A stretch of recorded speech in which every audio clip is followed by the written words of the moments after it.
So hello and welcome everyone to Solar Alberta's 2022 seminar series. Today's webinar is called Supporting and Investing in Indigenous Clean Energy Projects. My name is Heather McKenzie and I am the Executive Director at Solar Alberta. I'd like to take a minute to acknowledge that I'm hosting you today from Amiskwaciwaskahigan, also known as Edmonton, Alberta, Canada, which is located on Treaty 6 territory and the homelands of the Métis Nation, Treaty 6 territory and the homelands of the Métis Nation. So Treaty 6 territory, of course, is the traditional gathering place and home of many Indigenous people, including Papaches, Cree, Saulteaux, Dene, Blackfoot, and Nakota Sioux, nations whose ancestors have cared for and nurtured these lands since time immemorial.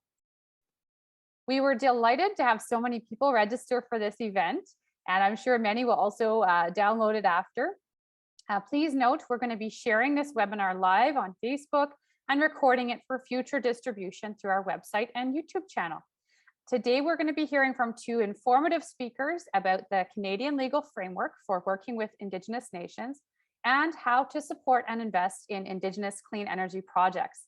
Following the presentation, there will be a formal Q&A period that I will facilitate. Once our formal Q&A has ended, our speakers have kindly agreed to join those of you who are interested in a more relaxed Zoom meeting room setting for about 15 minutes, bonus Q&A. The link to the extended Q&A will be posted in the chat at the end of the formal Q&A, so please make sure to copy the link before leaving the webinar. In an effort to increase accessibility to the content we are offering, we will be enabling closed captioning for this presentation. You can turn the captioning on in the toolbar at the bottom of your Zoom screen.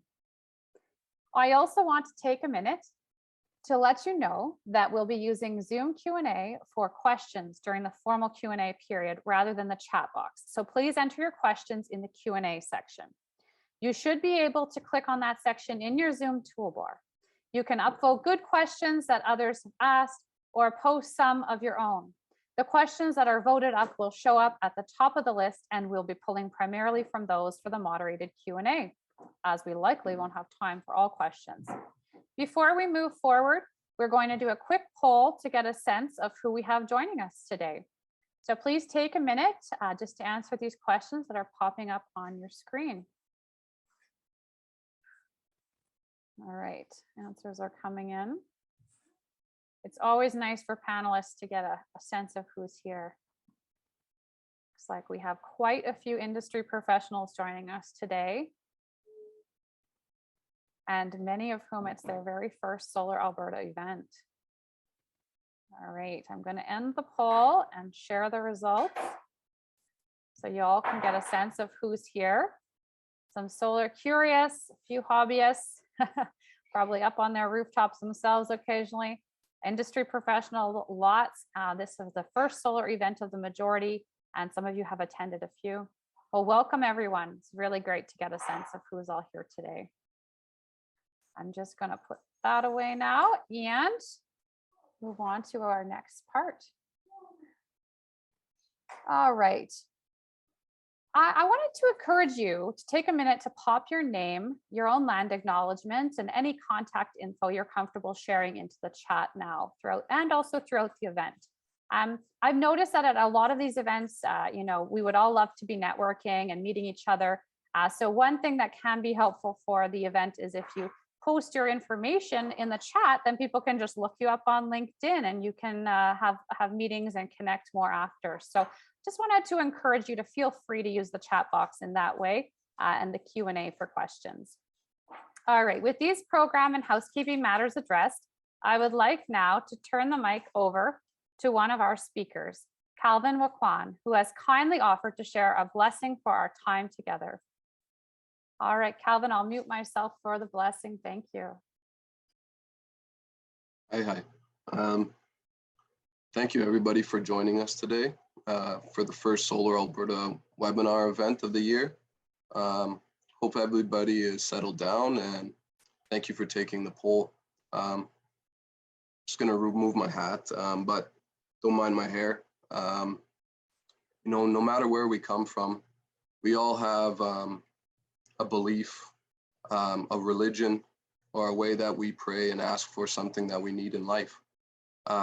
So this is not under one religion. I guess this is just under energy is what governs us all as we move through this world until we pass our energy on to the next ones. So I'd just like to ask the Creator for strength, positive energy today, an open mind to accept all the information we're going to hear. Because these lands, the air, the water that we share as one was given to us by our ancestors for us to pass on to the next generations. So how do we absorb that energy and pass it on to the next generations in a positive way? I think it's by learning and forming and by building capacity like everybody's doing today and everybody is doing every day of their life. So I'd just like to thank everybody again and wish everybody the best moving forward after this webinar. And no matter where you are, remember to take yourself with you, your soul, because we're spread out along the lines of meetings and business engagements where we travel, and we often lose a little bit of ourselves everywhere we go. So always call yourself back to home where you belong. So I'd just like to say hi, kanana skumtin, and thank you to the panelists and to the participants today, and hope everybody enjoys. Hi. Hi. Thank you very much, Kelvin. Really appreciate your leadership in this way and looking forward to hearing more from you soon in your presentation. And now just a little bit about Solar Alberta. Did you know that this is Solar Alberta's 31st year of operation? Solar Alberta is a not-for-profit society that is dedicated to accelerating Alberta's transition to a just and sustainable energy future. We do so by advocating, educating, and serving as an industry and community hub. Our membership is made up of over 350 individuals and businesses, and some of whom are here today. Thank you for joining us. We provide a number of services, including managing a solar directory through our website. In this way, we act as a bridge for solar installers and suppliers to connect with their customers and clients. You can see a screenshot of the directory here on this slide.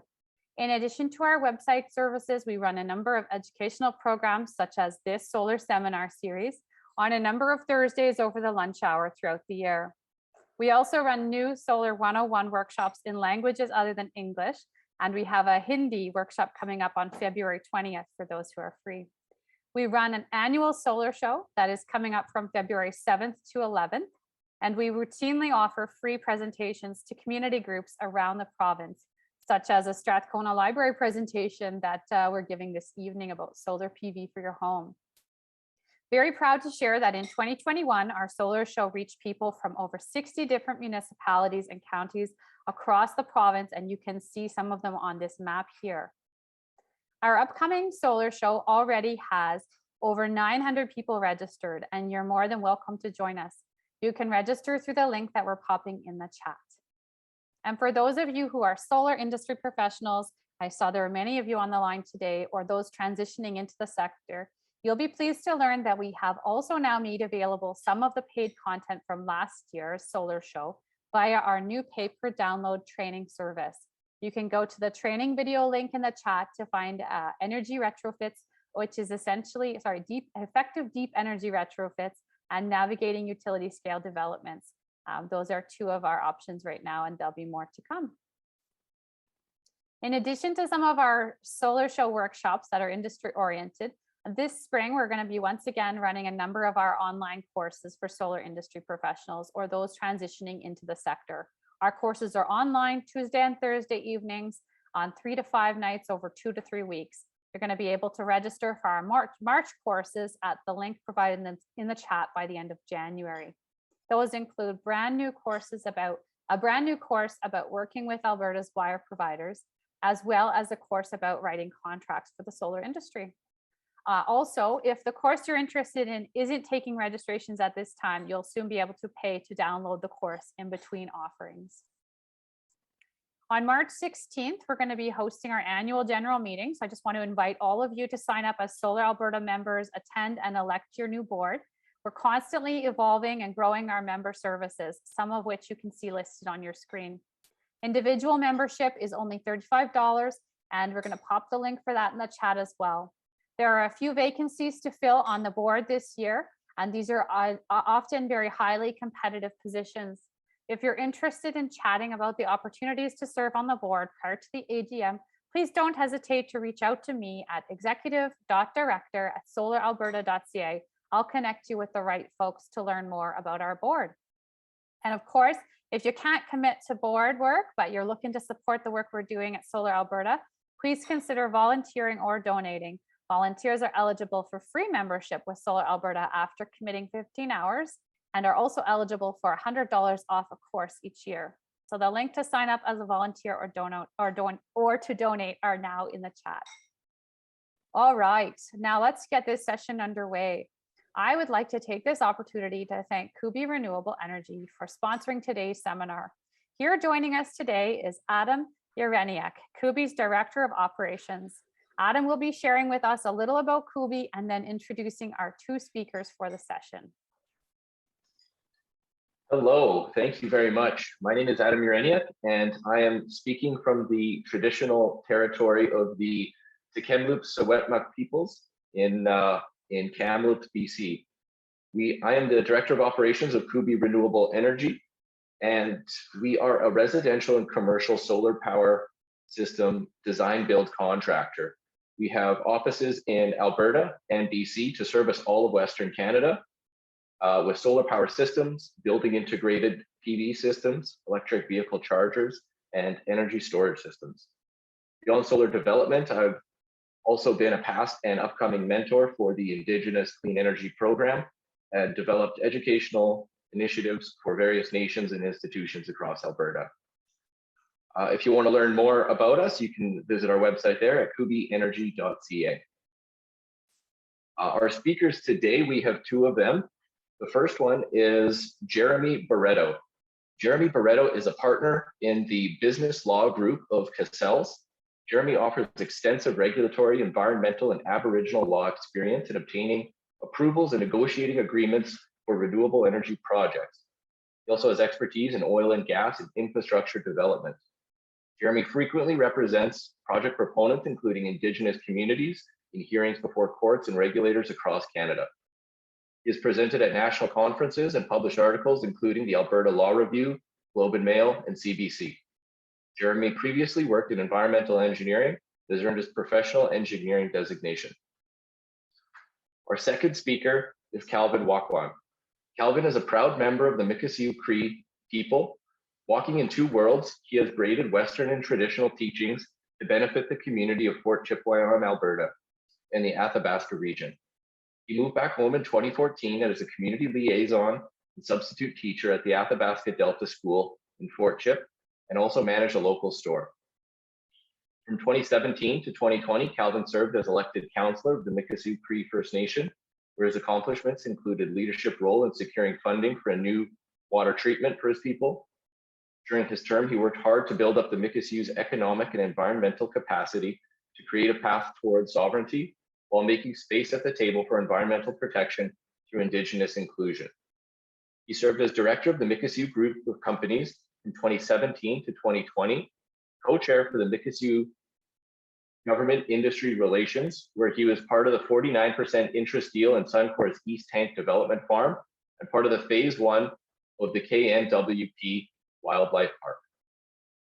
Calvin was active in 2018, founding and startup of Three Nations Energy, a 100% Indigenous owned partnership responsible for developing, owning, and operating a 2.35 megawatt Fort Chipewyan solar farm. He played a lead role in initiating a number of green energy housing projects with the Mikisew Cree First Nation. Since early high school, Calvin has been passionate about protecting and stewarding Mother Earth, and specifically the significance of Indigenous climate action as we transition into a climate-friendly world. Calvin was an early 2020 catalyst with Indigenous Clean Energy Program, where he now serves on the ICE Advisory Council and in his second year of being a coach and mentor for the 2020 Catalyst Program, and first year for the Generation Power Program.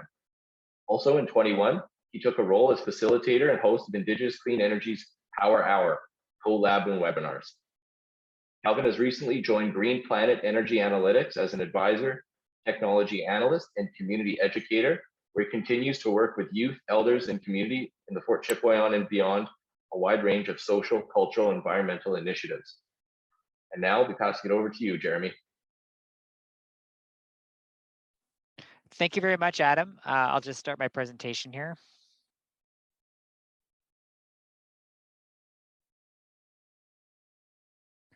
Perfect. So I'll just start by saying that my name again is Jeremy Barreto. So I'm a lawyer at Castles, and I'm on Treaty 7 territory, which is the home of the Blackfoot Confederacy, Siksika, Kainai, Piikani, the Tsuut'ina Nation, and the Stoney Nakoda Nations, as well as Métis Nation Region 3.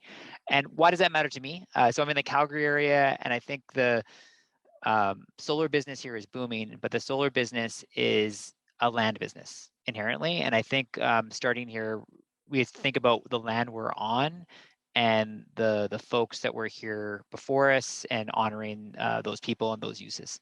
So starting with that, my role here is quite narrow. I'm here to prevent the sort of legal framework for Indigenous partnerships and investing in clean energy projects. Given that we have a very diverse group of industry professionals, other folks that are new to solar, and I think people that may be coming from in and outside Alberta, what I'm going to do is to give you a very high-level overview of some distinct topics. So I'm going to start with just giving you some fundamentals of types of contracts we deal with for renewable energy, given that there's been a boom in what I call the virtual power purchase agreement market, which is a simple way to invest in clean energy in Alberta. I'm going to focus on that. But then I'm going to get into different agreements with Indigenous groups and why they exist. And finally, a little bit about business structure. So I just want to give you basically the fundamentals of how these relationships and partnerships can work legally. And we can get into more details in the questions and hopefully get to Calvin as soon as we can, because he has some wonderful experiences from his various projects that kind of tie into all of these areas. So starting with the fundamentals of power purchase agreements. So at a very high level, the commercial for the folks outside of Alberta is the place to be. We are in the middle of what I think is the generational investment in renewable energy, wind and solar, due to our deregulated power market. So what that means in most provinces across Canada, you have a government monopoly like SaskPower, Ontario Hydro, or BC Hydro, that controls all or many aspects of electricity transmission, distribution, and generation. In Alberta, we have a deregulated market where any independent power producers and on the microgeneration side, individual Albertans can produce energy. What this has done is created a world where we have numerous deals between companies that produce renewable energy, their partners from Indigenous communities, as well as buyers, both companies and individuals that consume electricity. So we'll get into more details about that. There are different types of agreements. There are behind the fence generation, or a lot of solar. If you have solar on your rooftop, you may be generating electricity for your own use. I won't focus on that today. There are also physical power purchase agreements, or PPAs, that are meant to have two parties contract for a specific amount of electricity. But what I'm going to get into a little bit is what's called virtual power purchase agreements, which have, in my experience, been the main tool for really ramping up on the utility side, so large projects, growth of solar and other forms of renewable energy in Alberta. And I'll explain what these are, because I think they might be new to a lot of folks attending this webinar. So grid 101, so bear with me, industry professionals. The lawyer is explaining the grid to see how I can do this. We have different aspects. We have electricity generation on the left, which can come from renewable or non-renewable sources. We have transmission, and then distribution to homes or businesses. Now in Alberta, as I mentioned before, we have an energy-only market, which means that any power producer can generate electricity for sale if they go through the different regulatory requirements to do so. So on the left, we have these independent power producers. That could be a wind or solar producer. It could be, historically coal-fired power plants, which are being phased out quite quickly. But they will sell their power for an hourly price that goes to a power pool. And then that power then is packaged by retailers for end users, consumers, or businesses. So that's just meant to give you the lay of the land for those that are new to solar electricity of how the system will work, because it's important to understand the legal relationships. So virtual power purchase agreements, how do they work? In a nutshell, a virtual power purchase agreement is a financial contract. Those in the financial industry would call this a swap, where you don't actually have electrons going from a wind or solar project on the bottom directly to a buyer, but instead you contract for a specific amount of electricity at a specific price. The party that is consuming the electricity, in this graph, they're called a non-utility buyer. There's some fantastic lingo in this industry, but that basically is the consumer, usually is a company or organization.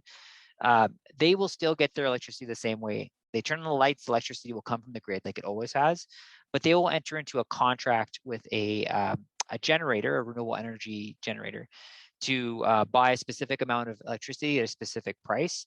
And that amount will then, what that amount will be relative to the pool price will depend because the pool price fluctuates. So let me unpack that a little bit in a few more slides. Heather told me that this group really loves images, so I did my best. Lawyers usually do more words than images, but I've tried to put as many as I can.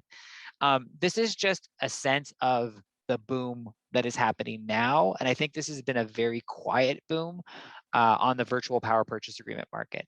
So this chart shows in Canada the amount of these types of agreements that have been entered into. And I think a big headline here is these are private contracts. This is not government mandated procurement. This is not the government of Alberta or another province or the federal government saying thou shall procure this much energy. These are, in the most part, private companies going out to the market and buying wind or solar power. So 3 years ago in 2019, I had a lunch with Sarah Hastings-Simon, who many of you will know. She was the founder of the Business Renewable Center Canada. And at that point, there was about 44 megawatts of contracted capacity that was public under these agreements. And this Business Renewable Center Canada was set up as a nonprofit organization by the Pembina Institute to try and expand these agreements. And they set this ambitious goal by what they thought 2025 to hit 2 gigawatts. To give you some reference, Alberta is about 11 gigawatt market. So that was a pretty strong objective. Within 3 years, so by this year, we'll probably get close to this 2 gigawatt market. You can see this laundry list of companies: TC Energy, Synovus, Amazon, Pembina, like lots of different industries are starting to contract for solar or wind energy. And you look at the orange solar is starting to be the bulk of these deals. So definitely something to watch and a very exciting trend for Alberta and Canada and the solar industry. So just a few more details about virtual power purchase agreements. Why do you enter into them? And what the buyer would obtain, so the company that would contract, like the Amazons or the TC Energies, is they get price certainty. They have a fixed price for a particular amount of electricity. A lot of the companies are looking for emissions credits. So this is sometimes referred to as emissions offsets or environmental attributes. But this is basically the environmental credit for generating renewable electricity that saves a certain amount of carbon from entering the grid. These have value, so this is typically a core part of these types of contracts. There may be corporate social responsibility or environment and socioeconomic governance goals that a company or organization has to achieve. And there are just power straight cost. Like there might be advantages to contracting for a time when we have increasing carbon prices and other things. For the companies generating electricity, they get some revenue certainty, and they can lock in and build their projects for a fixed price. So I find on the generator side, solar and wind generators are very eager to enter into these contracts so they can build their projects, particularly in the absence of a government procurement process. So how does the actual financials work? So what this graph, it explains what is called a contract for differences, which is the legal or conceptual term for how the finances work for this. So I'll explain this at a very high level for those who haven't encountered these before. So this image is from the Alberta Electric System Operator. It was used when we were doing a procurement of renewable electricity by the government between 2015 and 2019. So in the first scenario, let's say there was two parties enter into a virtual power purchase agreement for a price. And there aren't numbers on this chart, but let's say that price is $40 per megawatt hour. In the first scenario where the pool price is very low, let's say the pool price is $20. the organization that buys the electricity would still pay 40. So they effectively pay a $20 surcharge to get to that strike price or the price they've contracted for. In the second scenario, let's say the market price for electricity is $40 and you contracted for $40. Exactly the same. There's no one paying anyone. It's just the same as you would get from going to the grid. But in scenario 3, where the pool price for electricity rises up, above what you've contracted for, then in that case, the company generating electricity would effectively be paying to bring their price down to the pool price.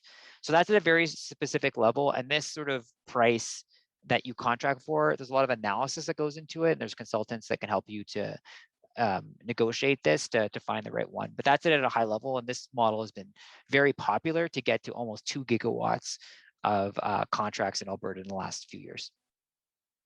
This graph shows basically the hourly pool price from the ISO between 2001 and 2020 versus the prices that were reached in recent government procurements. This is the ISO's REP 1, 2, and 3 in that 2015 to 2019 model. And as you can see, for the most part, the pool price has been higher. We did have a low period of power prices for a period of time, but they've gone up again. I'm not here to model pool prices in the future, but this is sort of the data, especially in my experience in the Alberta and Canadian market, that companies that want to buy electricity through these types of agreements, they're very focused on this piece and very focused on avoiding scenarios like this, where you'd have the pool price below what they contract for. Okay, so that's my 101 on power contracts. I'm going to step through at a very high level agreements with Indigenous communities before wrapping up with some sort of organizational models. So why are wind and solar organizations and companies entering into agreements with Indigenous communities? There's a few purposes. The first is to advance reconciliation with those communities, to enter into good faith partnerships. The second is we have a common law requirement. So that means a law made by courts in Canada to for the governments to consult and, if necessary, accommodate affected Indigenous communities. And we also have various regulatory processes, which I'll get into, where there is a risk if a company has objections from an affected Indigenous community that they won't receive a government approval. And the final piece is there's some international law from the United Nations that has been starting to be incorporated into our domestic law. So I'll unpack these all briefly. Starting with what I call Section 35. So that's Section 35 of the 1982 Constitution. So in a nutshell, this is the requirement that governments consult and, if necessary, accommodate affected Indigenous groups.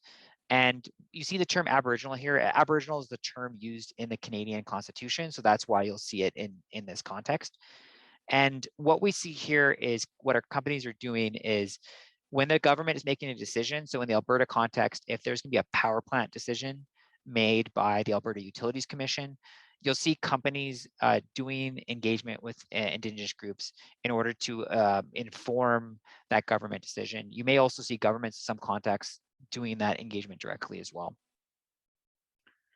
And that goes to my point about what I call regulatory risk. And this is, to me, is the past. A lot of Indigenous engagement and consultation just occurred because you'd have big projects. Often they'd be oil and gas, mining, pipeline projects where companies were mandated to go and engage with Indigenous communities regarding their projects. What I think the future is Indigenous equity, where Indigenous co-ownership.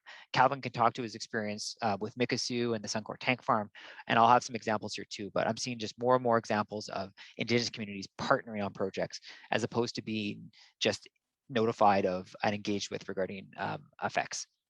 But a lot of work is still happening in this area. And if any large solar project is proposed in Alberta, there will be some likely level of Indigenous notification at the least. And if there's a group affected, consultation and, if necessary, accommodation. The last piece I'll just note really briefly is that there's this international component from the UN. So there's a concept of free, prior, and informed consent that is an international law component. It's separate from the Canadian common law about the duty to consult. But governments at the federal level in BC have started to incorporate this. It's called UNDRIP, or the United Nations Declaration of the Rights of Indigenous Peoples, into our domestic law. And I think we're at chapter 1 of the book of how this will play out. But there's, I think, at least a healthy expectation of stronger engagement by companies and that are proposing large solar projects due to both these international components and our own domestic law as well. Briefly about agreements, the most common form of agreement for large projects are impact benefit agreements, where you deal with all the different adverse impacts of a project, but also positive economic and jobs and training benefits. And courts in their Minskin and also there's a recent AltaLink decision in Alberta have started to look at these positive economic interests in making their decisions as well. So some challenges with these types of agreements is, in my experience, they're usually used for large projects. So these are from large oil sands projects or large mines. For solar projects, they're often too small to have significant dollars for these agreements, but that doesn't mean there couldn't still be partnerships or smaller scale agreements to deal with any potential adverse effects. And as I said before, there's a huge opportunity that I'm really excited about, the trend towards partnerships and having Indigenous co-owners of projects. I think that is the future. And I've actually told a lot of my clients, if they're proposing large projects, Indigenous consultation is not something you do on the back end. It's something that you should do on the front end, and ideally partner with Indigenous communities at the equity level if you can.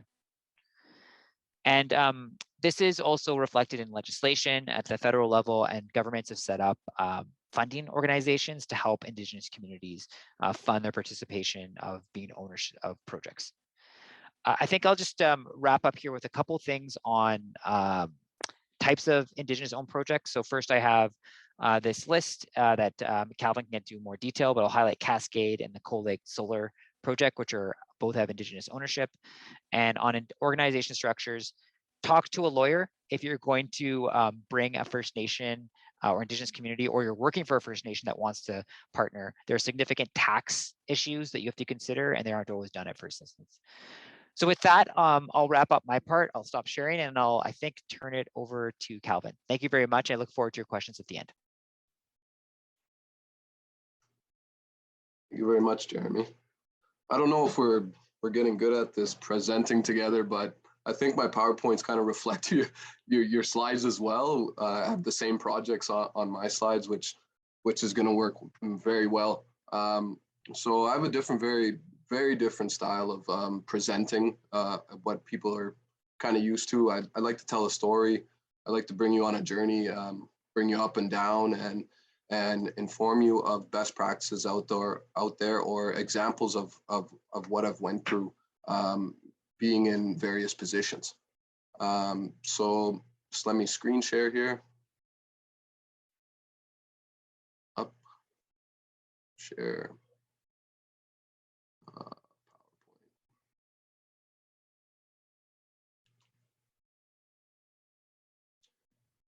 Okay,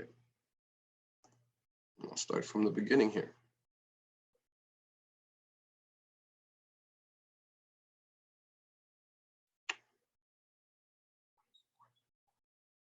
Okay, so as you can see, and as I was announced this morning, I've held quite a few various positions, but these are the current ones that I'm still sitting on. You know, I've been honored to be a previous councillor of Mikisew Cree First Nation, which is the largest First Nation in the Athabasca Chippewan region. I call it Athabasca Chippewan because we're made up of Cree and Dene and Métis people around these areas. Everybody knows Alberta or the oil sands region as the most impacted lands of any lands around here, but also I look at it as a different way of we're also the heartbeat of Canada. You know, the pipelines are the bloodlines that give out to various other areas and different countries, so our economy can move forward. But I just want to dial back just a little bit and talk about you know, the past. So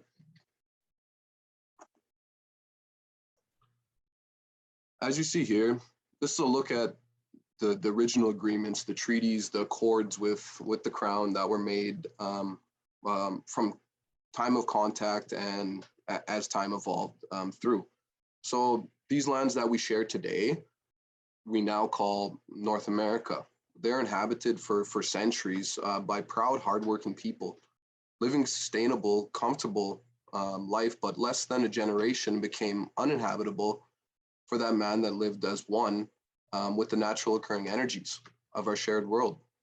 So our Indigenous lives changed after the days of contact, and it hasn't been really the same since. And we've been trying to get our bearings under us or understand which economy do we go for. As you know, the fur trading came about, we jumped onto that, and the made beaver was the currency of the day, and that's how we benefited our people.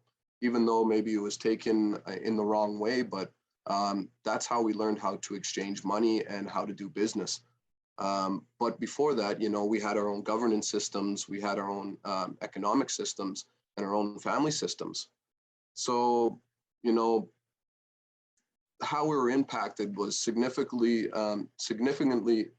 changed the way that we do things in Turtle Island, which we now know as the single biggest tragedy of our continent's time.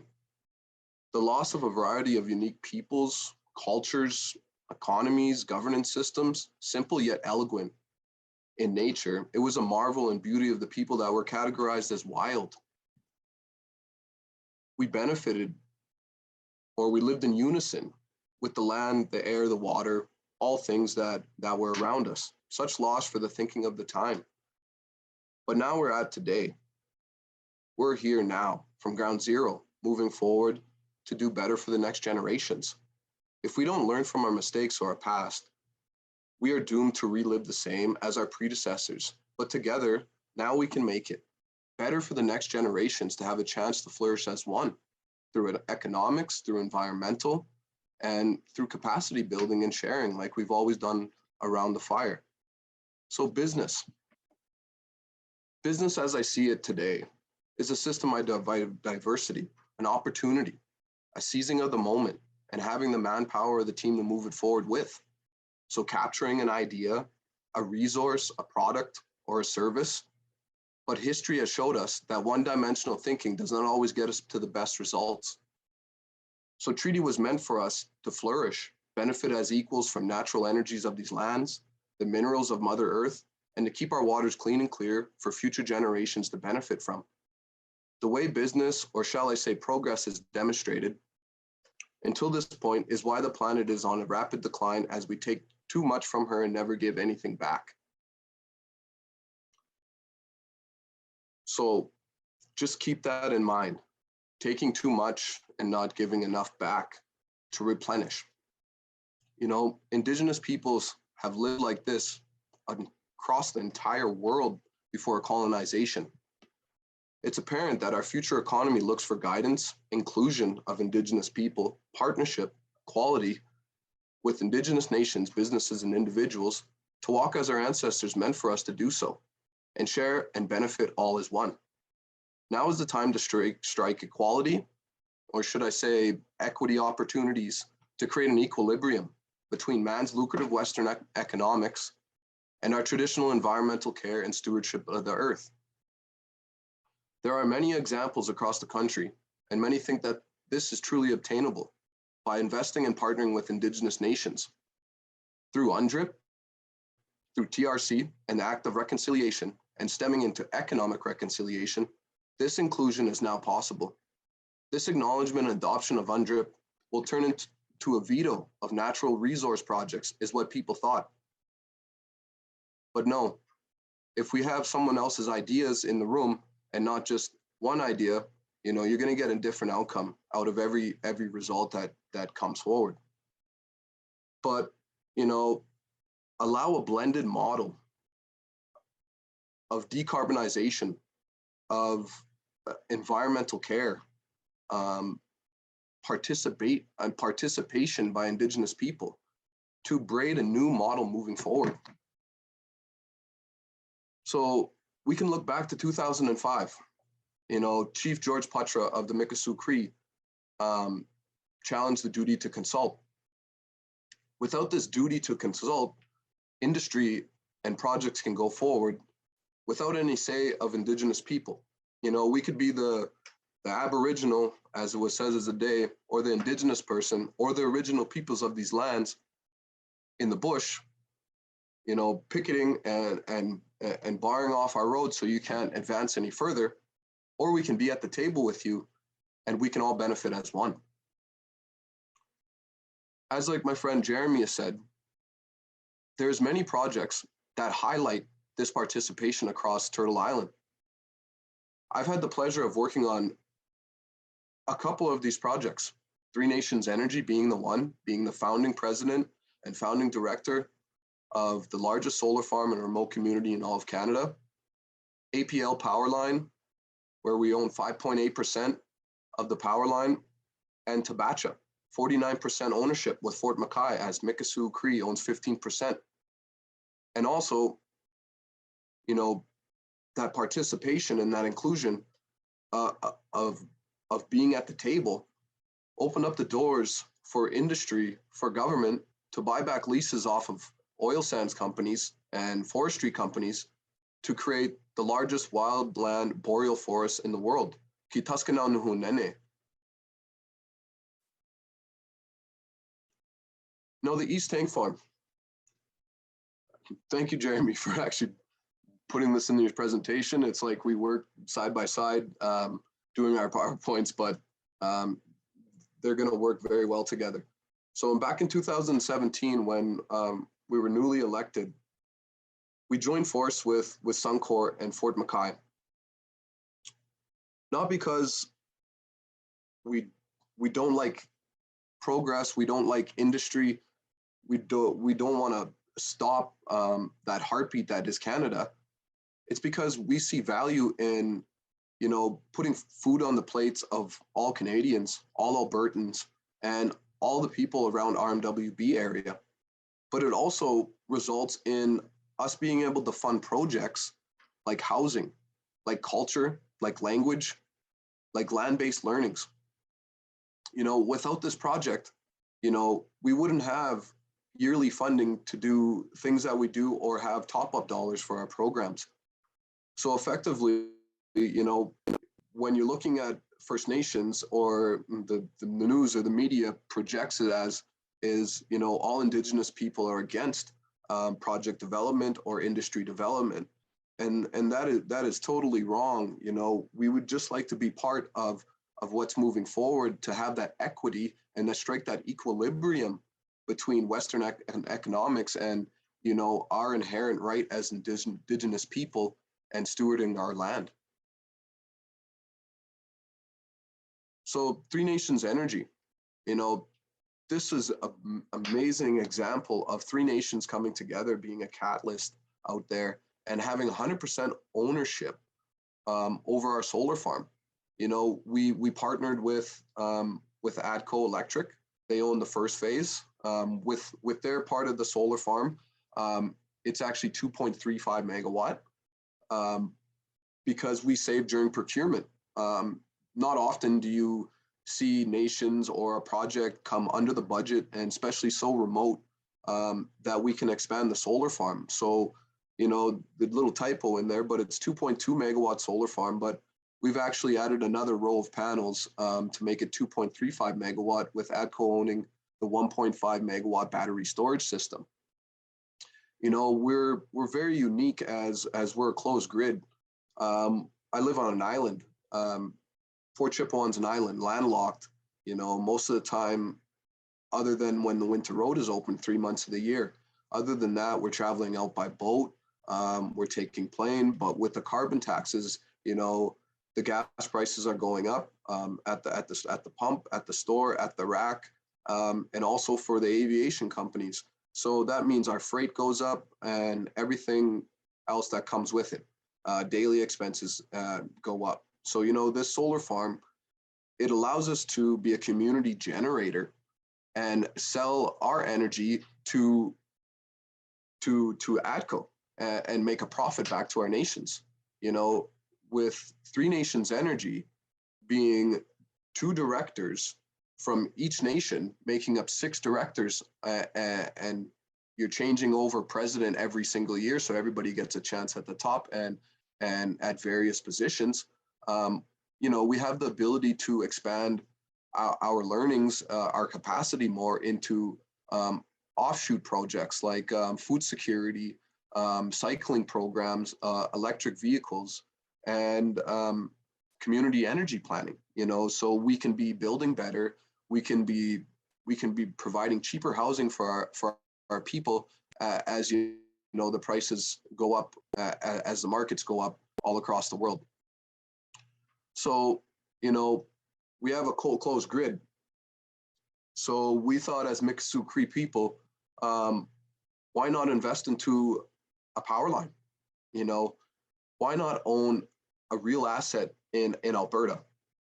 Why not show that we have the means to be at the table at various projects or various money streams so that we can benefit our people in different ways, But I think the main point of this is the longevity of the dollars that will be coming to our future generations, so that we can build capacity, that we can build new houses, we can build a new school, and we can indigenize our way of life other than this rhetoric, Western style of chief and council and the way that the government tells us how to do this.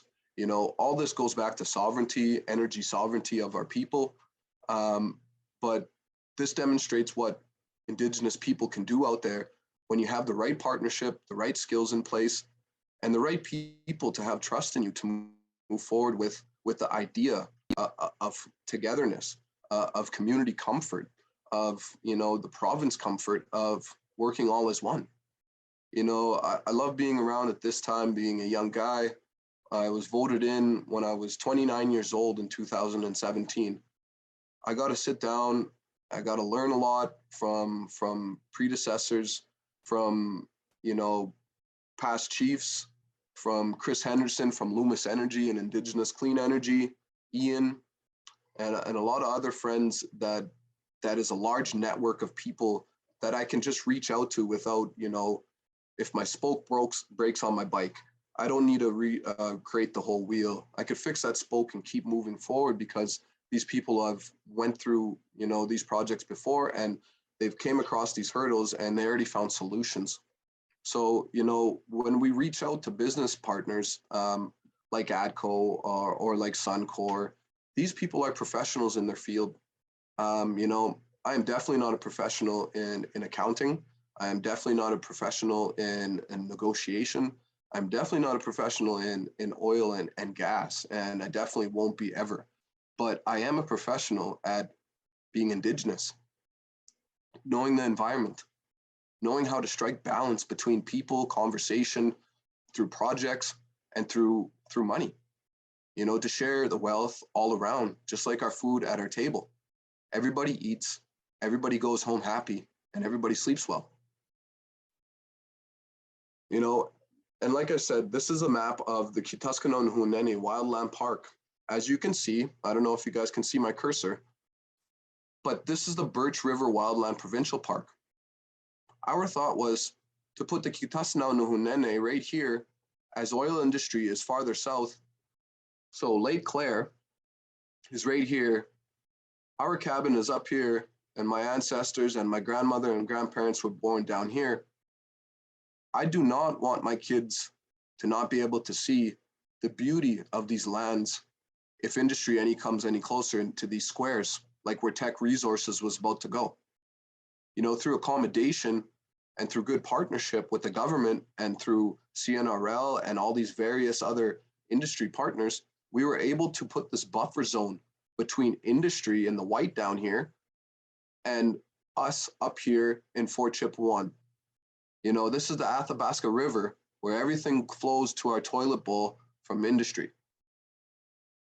Just take a moment to think about that. I call it the toilet bowl because everything flows into Fort Chip right here, makes a circular and goes up north or keeps expanding out to the lake. I kayak these waters every single day of the year. As soon as the ice breaks, I'm out there. I'm going around the islands. I'm checking around the rocks. I'm seeing the brown foam come down the river systems. But, with this buffer zone now in place and with phase 2 going ahead, I don't have to worry about that for the next generations to come. But like I said before in the past, this wouldn't be possible without partners like government, industry, private investors, and individuals like yourself building capacity and listening to people like myself and Jeremy.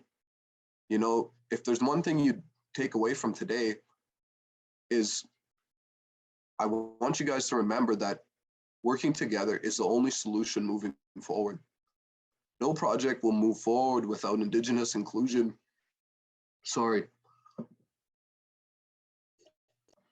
Without Indigenous inclusion and Indigenous partnership.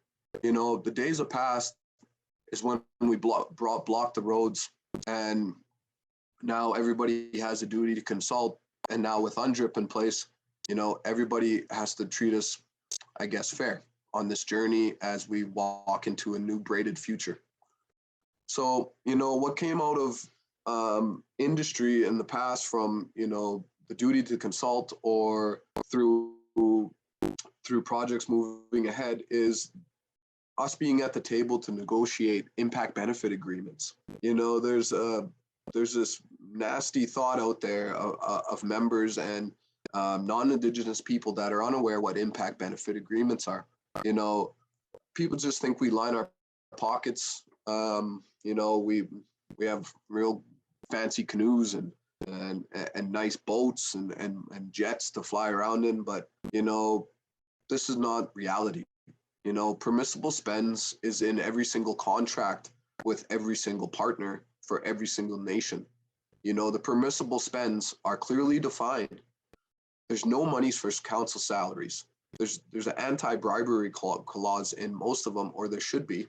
And there's no dollars for PCDs, which is per capita distributions, sorry. And, you know, and there shouldn't be really. When you're at the table and you have equity opportunity, like the East Tank Farm deal, you don't need to pay per capita distributions on IBAs. You could figure out a system through a trust or through a dividend policy to pay out your members every Christmas time or whenever your nation sees fit. So, like I said, impact benefit agreements, as well as equity opportunities, gives us the ability to build sustainable housing, adequate housing based on our climate and region, because usually you get the codes and those codes are fit to a Calgary-based factory where it's a climate controlled facility, and that doesn't work for us. If I open up my window outside, it's blowing snow right now. It's minus 40, and you know it was 2 weeks or 3 weeks straight that we're at minus 47, minus 50. Last year I was chopping wood at minus 63. You know, but in the summertime I'm out there kayaking in plus 37. So we fluctuate quite a bit. So, you know, with these dollars coming into our nation, you know, we can obtain energy sovereignty for our people. We can obtain adequate housing. We can bring down the cost of daily living, you know, but what I really see is a lifestyle change from every member that witnesses all this going on. You know, when I visit nations like Souk First Nation, and I see Lego houses on the table that have solar on them, or a wind farm beside a farm that a kid built out of popsicle sticks, I know that this world is changing and that community is doing something different.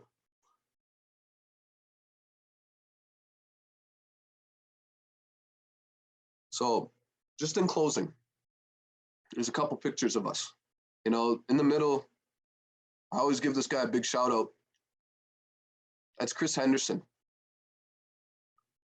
He's the president of Loomis Energy and the lead of Indigenous Clean Energy, where I have the pleasure of serving with him. He invited me into his course, his class, you know, in 2018. I read his book. I fell in love with it. You know, I wanted to build capacity for myself as an Indigenous leader, first off, but as a person that cares about the environment, second off, because I want a better future for my kids. But I never would have thought that going to a course, like a condensed MBA in environment and clean energy, would get us to the point that we're at now. You know, partnering with ACFN, with Métis, with ADCO, with industry around Athabasca has got our people to a point of sustainability. You know, the path towards sovereignty for our people in a governance system. But, you know, look at the kids in the top there in the bicycles. You know, we were able to spend $40,000 on professional bikes, mountain bikes, clip-in boots, helmets, bear mace, because there's wildlife around here. So somebody's got to take care of wildlife when you're cruising around. The kids are happy. We see change in the kids that I mentor, the ones that follow suit with the programs or with the projects that are going on. You see life, you see spark, you see that fire within them. And I think that brings us back to how our ancestors wanted to live. And, I've heard so many times, it's like, what can I do? What can one person do? Well, one pebbles toss in Lake Athabasca creates a ripple. But if everybody throws a pebble at once, those ripple create waves. And those waves one day hit land. And hopefully the next generations that are on the land can walk further than we have in business, environment, and in life. I've had the pleasure of visiting Greta Thunberg, shot a documentary with her when she was in Canada here. I heard so much stuff about this young girl that she's just a puppet. She knows nothing. She's whatever. She was very astute, very smart, and on her spare time being studious and learning more and more about the region or what she wanted to know. Autumn Peltier, Chief Dana Trazitran, Six Nations. I'm going to screen share just a second here.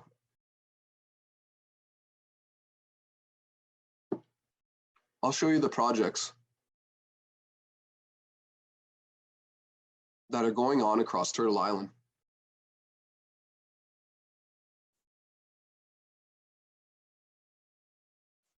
These are the projects that Jeremy's talking about. These are the live projects that are happening. Sorry, if you guys want to carry along, my links are indigenouscleanenergy.ca, Mikisew-Cree.ca, threenationsenergy.ca. These are great resources. I'll put them in the chat after. But look at how many projects are going on across Canada. Not all of them are located next to a municipality or a populated area. Look at Fort Chipewyan. We're way up in the boonies. We're 283 kilometers away from Fort McMurray, 900 kilometers away from Miskwichi-Waskahigan, which is Edmonton. We have projects way up here in Nunavut, Northwest Territories, Yukon. These projects are the catalysts out there that are pushing the economy forward and changing the way we do business. So with that, I'd just like to thank everybody for listening. I have a very different way of presenting. I jump around here and there, but life is about surprises and about taking different directions in the road. So, don't get stuck in one stagnant way of walking or thinking. Expand your mind, listen to people, accept what they are, who they are, and what they are doing at that time. But don't ever judge anybody by the words or the way that they make you feel, because everybody's dealing with their own emotions, their own struggles, their own projects, their own hiccups in life, and they're all trying to get to the same end result. So I'd like to say hi, Kanana Skumtin, and thank you to my dad for passing away in 2014 for me to move back home to Fort Chipewyan. Without him passing and me absorbing his energy, I wouldn't be able to present here today. And I wouldn't be able to move my people in a positive way like our ancestors meant for us to do all around. Thank you. Thank you. Hi, Kelvin. That was a very excellent presentation. Really appreciate it. We're going to jump into 15 minutes of Q&A. So I just want to encourage those of you who have questions to enter them into the Zoom Q&A. and you can upvote other people's questions. I have a number. Your presentations were very thought-provoking, so I hope as people enter their questions in the Q&A, you can answer a few of mine, hopefully. And just a reminder, at a quarter after, we're going to head to a Zoom meeting so we can have a more intimate Q&A, because I know it's nice to be able to sometimes chat. So of course, Calvin, at the end of your presentation, you mentioned that you moved back up north when your father passed away, and you lived in Amiskwichiwaskahigan for many years, growing up here in Edmonton. And I'm just curious, from an urban perspective, thinking back to when you're living in an urban center, what would investing in Indigenous clean energy look like here in Edmonton if we weren't sitting, in those meetings, making power purchase agreements and getting those equity investments? What would that look like if you were, either an Indigenous person living off reserve, or if you were, a settler who was wanting to partner? How would that look differently in an urban setting? I moved out of the concrete jungle because I needed an environmental detox. I needed to ground myself in who I was, and I felt lost growing up in the city, looking light-skinned, but being Indigenous. Being a great hockey player and being on the ice and people finding out you're Indigenous, it didn't work, out to be the best results all the time in the classroom or on the ice. I was never given the chance to be who I am. So I always had to hide, my Indigenous side, which is a shame. I was kicked out of class many a times for speaking my mind, for telling the truth and the atrocities of the past, because I was lying. But all I was telling was my own history, and what I can say to Indigenous people and non-Indigenous people, because we're all treaty people, is that, take the opportunity to learn about your neighbor. Take the opportunity to learn about a new project that's coming up, or a new stream of funding. We're always told to inform ourselves so we can inform others. And, those days are past that, my heart hurts and that I feel lost, or I feel like I can't move in one direction. Now the doors are open. So I would tell people, just run with it. And, what will really get to the end to the end result is building that relationship with one another. Projects can look like anything really to start with. Building capacity in elementary schools.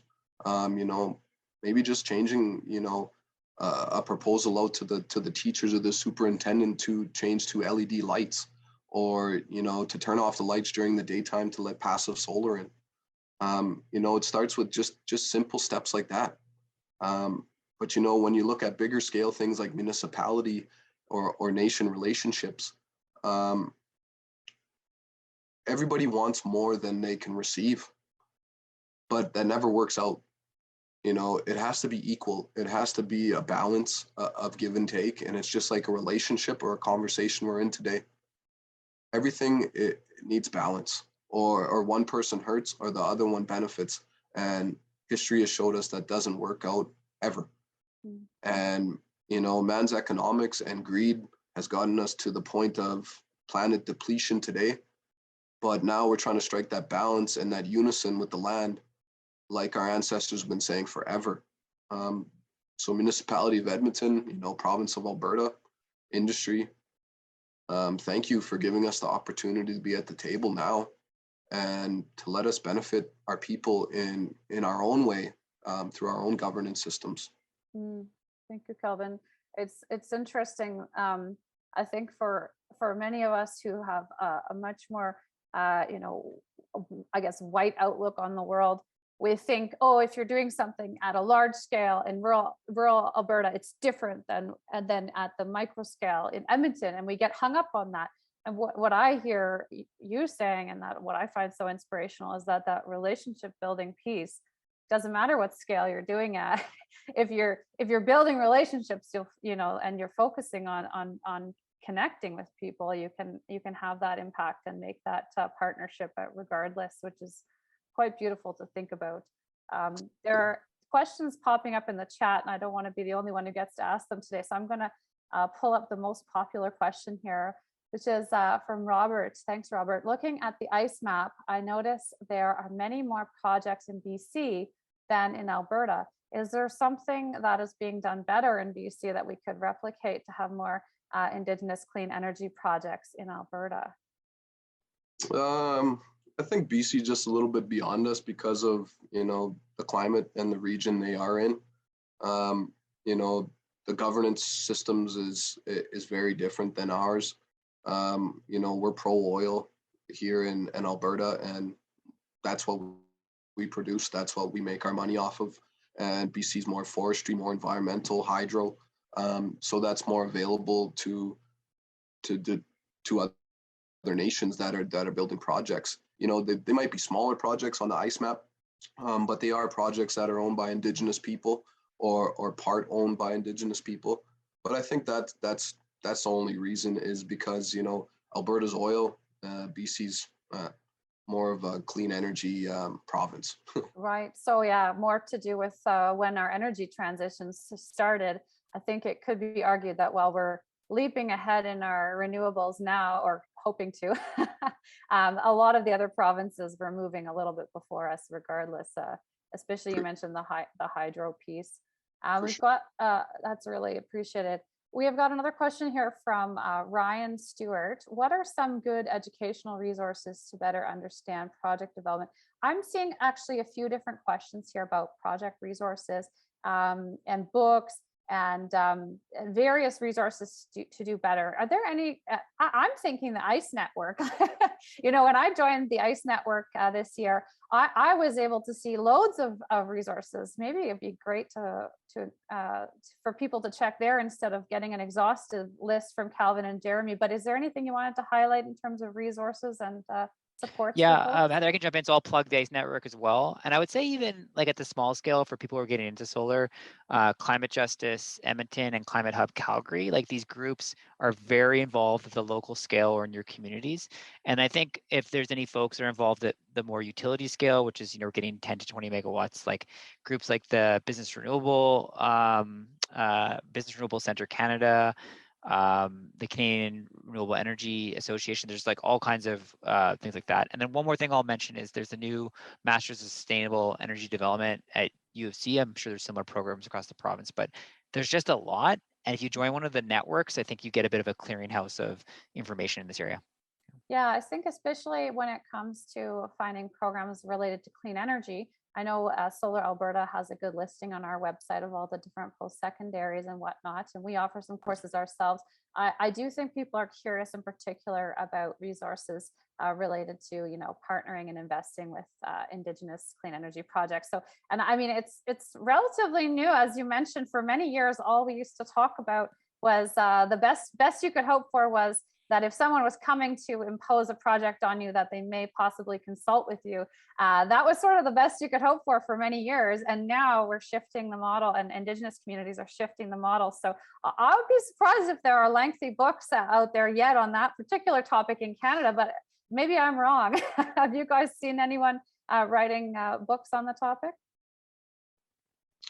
Not that I'm aware of, no. We're gonna have to package Calvin and others in a book, and then we'll be the creators of that. But I do think this is fairly new territory we're in here, and glad to be in it with you all. So I've got a question from Cynthia Wagner. She's saying, what are some of the federal legislation barriers that could be updated to encourage the renewable energy sector? I'm thinking that, I think it's a very broad question, but I'm thinking that might be pertaining to Indigenous clean energy as well, since that's the topic of the seminar. Any thoughts on legislative barriers? I know you mentioned earlier, Jeremy, there's some serious tax challenges to work out. Yeah, for sure. So I think most wind and solar projects, unless you're offshore or at a very utility scale, there won't be many federal like decisions. Like there may be like some aeronautics pieces. The Impact Assessment Act will be triggered in very rare cases. So I see the role of the federal government is sort of an enabler on the finance side. For major projects now where Indigenous communities are looking at investing in rail projects or big things like the Suncor tank farm, the Federal Infrastructure Bank is in the picture. It's looked at as the issue is always who provides the seed capital that a First Nation can use or take a loan out against to then take an equity stake in a project. So I would look to the federal government if they are truly committed to advancing reconciliation to really back up Indigenous communities to take an ownership stake on the front end of these projects. So less legislative, but more having more skin in the game, being willing to be the first funder, taking these big multi-billion-dollar programs, getting them down to the grassroots level so that communities are doing great work like Calvin and others are involved in can just get started. Thank you. That relates actually to a question I had, which is you hear all the time that there are kind of like have First Nations and have not First Nations. Some have better access to resources. Maybe their treaties were better. Various, there are various inequities across nations. Some have just purely have better leadership than others, which is very normal in any nation. So I'm curious how that investment would look different if you were a First Nation that had access to resources and you could literally just throw your own money at stuff and become the primary investor, or if you were someone who needed that federal backing. Are there any key differences in how that partnership would and your equity stake would be reached? Yeah, it's very unique, like with all the nations across Canada, we're not all under the same financial backing. We're not all blessed or cursed to be in the rich oil sands region. Mikisew Cree is a pretty lucrative First Nation. Same with Fort McKay First Nation, but you'll also see that the impacts are far more significant than Nipigon people over in Ontario or Six Nations people.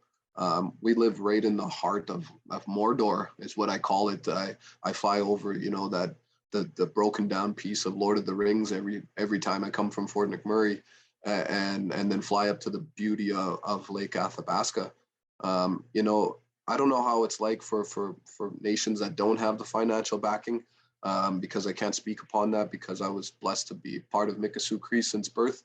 But I think it's a lot easier for nations like ourselves to move forward in ideas that we have, because we can put our own skin in the game, like you said.